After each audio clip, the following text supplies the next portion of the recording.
bien, tenemos una gran visita aquí en el piso de Canal 9, tenista, primero deportista, doctora, cardióloga, también es médica deportóloga, la doctora Silvina Delgado, que está con nosotros aquí en los estudios de Canal 9. ¿Cómo anda, doctora? Muy buenas noches. Buenas noches, muchas gracias por la presentación y por la invitación. Así que, bueno, acá estoy para compartir con ustedes lo que necesiten. Bueno, gracias a usted por venir. A ver, una persona que deja la actividad física durante un tiempo prolongado, pongámosle 6 u 8 meses, a la hora de volver, ¿es necesario algún chequeo desde lo cardiológico? Sí, obviamente. Y también depende de qué tipo de actividad hacía antes, qué edad tiene el paciente. Hay muchos parámetros a seguir en cuenta. Lo más importante que yo siempre recalco a mis pacientes es que tienen que incorporar en su hábito diario la actividad física. Entonces, salir del sedentarismo. ¿De qué forma? Generalmente se busca la actividad que al paciente le interese o qué deporte hacía previamente, y a partir de ahí se lo empieza a orientar para que retome un hábito y deje el sedentarismo. ¿Y existe un tiempo, digo, para hacer distintos controles cardiológicos? Digo, 6 meses, 3 meses, un año. De una persona normal que sale, por ejemplo, a correr o a caminar, sí, o que hace alguna actividad física en un gimnasio. Claro, después de los 30 años se sugiere hacer un control cardiológico.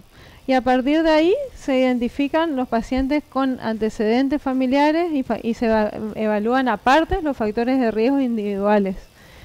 También los antecedentes deportivos, teniendo en cuenta que hago una evaluación también integral desde el punto de vista deportológico. Y a partir de ahí se empieza a planificar qué hacer. Pero normalmente un control anual en un paciente que no tiene ni un evento ni un antecedente es una buena recomendación, donde uno lo tiene que revisar al paciente, hacer un electrocardiograma, un análisis de sangre y mirar todos los factores de riesgo cardiovasculares, que son lo que marcan el pronóstico a largo plazo y que muchas veces, al no ser sintomáticos, se minimizan, y ahí es donde uno puede actuar haciendo prevención a largo plazo. Al no ser sintomáticos, o sea, ¿no existen señales cuando uno, por ejemplo, puede llegar a padecer algún problema cardíaco o se sobreexige? Voy al gimnasio, después de 3 meses, me sobreexijo, si tengo algún problema cardíaco, ¿me da alguna señal el cuerpo o no? ¿O solo en los controles puedo detectarlo? En realidad, si uno tiene algún factor de riesgo, se puede manifestar algún síntoma en la actividad física. Ajá. Entonces, muchas veces, si ustedes escuchan por ahí, ocurre una muerte súbita, pero eso es la consecuencia, que muchas veces es inesperada. Pero en la mayoría de los casos, incluso hay una publicación de la Sociedad Argentina de Cardiología que insiste que el paciente siempre algún malestar refirió la semana previa, o alguna molestia en el pecho, señales en el estómago, que no les damos importancia. Alguna señal diaria que por ahí atribuyen a un problema digestivo, o un mareo, o porque, o sea, se minimiza. Sobre todo los factores de riesgo más frecuentes, que son asintomáticos, el tema de la presión, con el frío. El paciente por ahí no se da cuenta que en su vida diaria se agita más que lo habitual. Imagínense, si yo empiezo a hacer una actividad física hipertenso, estoy exigiendo el doble a mi corazón, y muchas veces no tengo síntomas que después puede desencadenar un evento. Hay una cuestión muy actual, doctora, que tiene que ver con el estrés.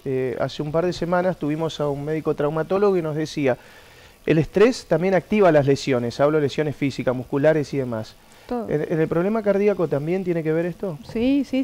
Está documentado que el estrés es un factor de riesgo más, y se han hecho estudios donde muestran que asociado a eventos importantes, como por ejemplo mundiales, eventos así, aumentan los eventos cardiovasculares. Entonces, el estrés es muchas veces ese gatillo que uno no sabe por qué se desencadena algo. Entonces, se juntan lo que sea sedentarismo, obesidad, colesterol alto, hipertensión, diabetes, cigarrillo, estrés, y ahí es donde se producen los eventos. Muchas veces asociamos las dietas a una imagen física y no lo asociamos a la salud, por ejemplo a la salud cardiovascular, ¿no? Exacto, o sea, lo que hay que intentar es que el paciente, así como se levanta todos los días, se lava la cara, la cama, los dientes, también tener planificado un horario de actividad física y una alimentación saludable. ¿Por qué? Porque el paciente que consulta al cardiólogo, uno atrás de ese paciente tiene una familia, los hijos, entonces puede generar buenos hábitos desde la infancia y más una familia saludable. Me quedé con eso de las señales, que la muerte súbita no es tan súbita porque te da señales. ¿Cuáles podrían ser algunas de las señales previas que uno le enciende la luz amarilla de precaución y dice tengo que ir a hacerme un control cardiológico? Sí, hay dos grupos de pacientes, aquellos que nunca tuvieron ningún evento y son asintomáticos, y aquellos que tampoco quieren ver qué es lo que tienen, entonces por ahí no van a controlarse porque no quieren tomar una medicación. Y tenés aquellos pacientes que tienen evento y tienen antecedentes. Entonces, en los grupos que no tuvieron evento, cualquier cosa distinta a lo habitual, por ejemplo, que se agite más de lo normal en su vida diaria, en un esfuerzo, o que tengan un malestar en el estómago, o palpitaciones como que late el corazón distinto, son cosas que son signos de alarma y que nunca está de más un control cardiológico. Y en aquellos pacientes con antecedentes, lo más importante es primero tener controlado todo lo que sea factores de riesgo y la patología de base del paciente con los estudios que se hacen control.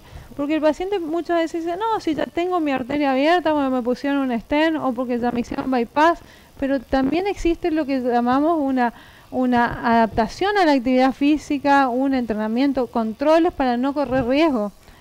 Porque si no, uno hace el evento, solucionan el problema y después se relajan y otra vez empiezan a dejar la medicación, a volver a tener colesterol alto, a no controlarse la presión. Entonces son muchos parámetros a tener en cuenta. Dos últimas, doctora. La primera, tiene una página muy buena usted donde habla de los lugares cardioprotegidos, ¿no? Que no existen muchos y que deberían realmente tenerlos. Sí. Primero cuente a los televidentes su página, ¿cómo la encuentran? La verdad, hay que entrar a cardiosportsd.com. Sí. Y bueno, el tema de los espacios cardioprotegidos surgió ya hace bastantes años, donde bueno, yo terminé mi especialidad en medicina del deporte y bueno, dije, acá tengo que concientizar a la población de lo que es un cardiólogo y un deportólogo primero. Claro. Entonces ahí tengo que explicar por qué es importante que un apto médico no lo dé cualquier profesional que no esté asociado a la parte cardiovascular y al deporte, digamos. Segundo, concientizar en lo que es el apto médico. Y después, la muerte súbita y los espacios cardioprotegidos. Entonces empecé un trabajo, está la Fundación Cardiotenis por la Vida, se llama justamente Cardiotenis por la actividad física que empecé a desarrollar y por la vida, por el proyecto de los espacios cardioprotegidos, claro. Donde logramos que sea ley y bueno, hicimos no sé si llegó, pero todo el mundo sabe, pero logramos la primera ciudad cardioprotegida de Chaco, donde está el meteorito, ¿sí? Entonces ahí había 4 desfibriladores, diseñamos un sistema donde junto con la ambulancia se cubre a la ciudad. Entonces capacitamos a bomberos, policías y diseñamos esa estrategia. Entonces, ¿por qué no concientizar y trabajar en esto? Y bueno, eso surgió, básicamente. Claro, y así en muchas experiencias, donde una vez en un congreso de tenis, contaban 2 profes de tenis que tuvieron una muerte súbita en los clubes y uno con desfibrilador lo sacaron al paciente y le salvaron la vida. Y en el otro club médico hizo una muerte súbita y cuando no tienen desfibrilador en el lugar, llama a la ambulancia y no avisan que es un paro y el paciente lamentablemente no lo pueden salvar. Entonces, a mí me pasa también como deportista que donde voy hay desfibriladores, no solo en el aeropuerto y en los espacios de concurrencia masiva, en los lugares de competencia. Seguro. Sin ir más lejos, ahora en el mundial que jugué en Portugal teníamos no solo el personal de médicos, paramédicos, de fisioterapia, sino estaba el desfibrilador con todo el personal capacitado. Pero bueno, o sea, concientizar a la población en lo que es un espacio cardioprotegido en los factores de riesgo y en prevención y en no ser sedentaria es muchísimo ya. Así que, bueno, ojalá hoy le ayude a alguien a tomar conciencia de eso. Ojalá así sea. Por último, doctora, cortito, apelo a su carrera en el tenis internacional. Recién se acaba de retirar, para mí, lo mejor que vi en tenis, que es Roger Federer. Eso. ¿Qué tiene para decir, digo? Y la verdad que no pude terminar de ver el partido porque venía del canal, estaban en el tiebreak ahí, en el decisivo. Vi por las redes sociales que perdieron a Nadal y Federer, pero la verdad que Federer es un maestro, con un señor en la cancha, y bueno, es para mí técnica perfecta, y bueno, disfruto de verlos, y uno siempre aprende en todas las etapas, y viendo, jugando, compartiendo en todos los niveles.